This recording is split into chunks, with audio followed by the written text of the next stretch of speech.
The company behind plans to breed animals in East Yorkshire for medical testing says that the singer Morrissey does not know what he is talking about after he criticised them.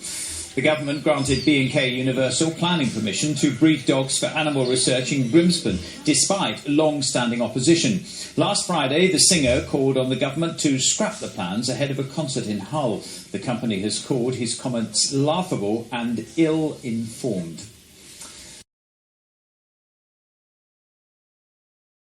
B&K Universal, in all their press statements and all their press presentations, they're constantly making false claims about the ability of beagles to predict the responses of human patients.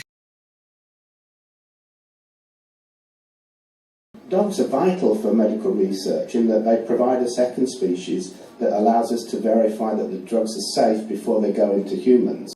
In reality, there is a general agreement in the biomedical sciences and in the pharmaceutical community that animal models have no predictive value whatsoever for human response to drugs and disease. Dogs and rats have a high concordance of being able to predict how drugs will be handled by humans.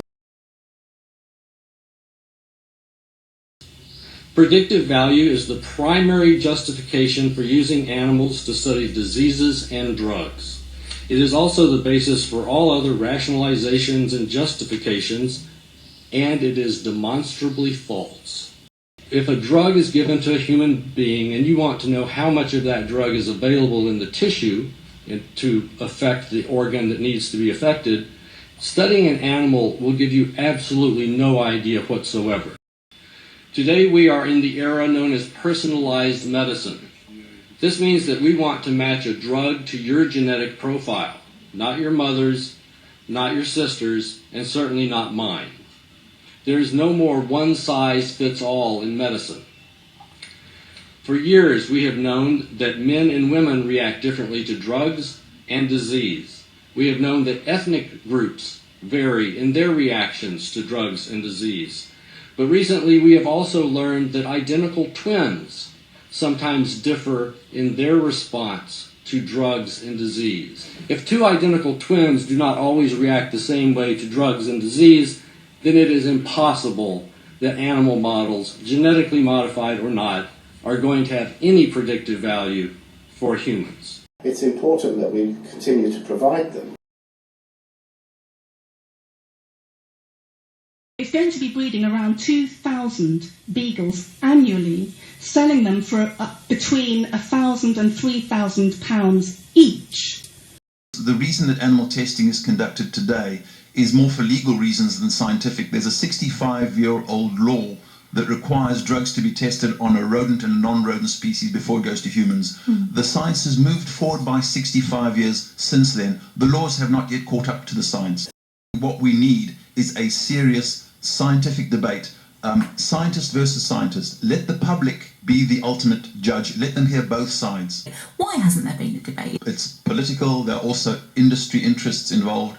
There is, I think, an early day motion, isn't there, which has been signed by MPs. What actually is that? What are you asking for? That EDM is calling precisely for a scientific debate, a serious scientific debate on the value of animal testing. In other words, is animal experimentation predictive of human outcome? The science is heavily on our side in that it is not predictive. We want their scientists to get in the debate arena with ours. Let's organise this properly moderated public scientific debate so that people like B&K Universal stop trying to make money out of something that is harming the progress of human medicine.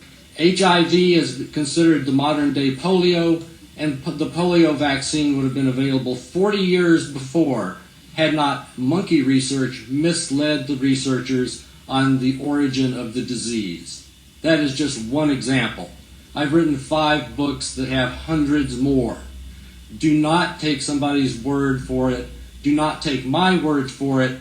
Let's have a 2 or 3 week open debate on this so that you, members of the European Parliament and the European Commission, can make an informed decision. Thank you.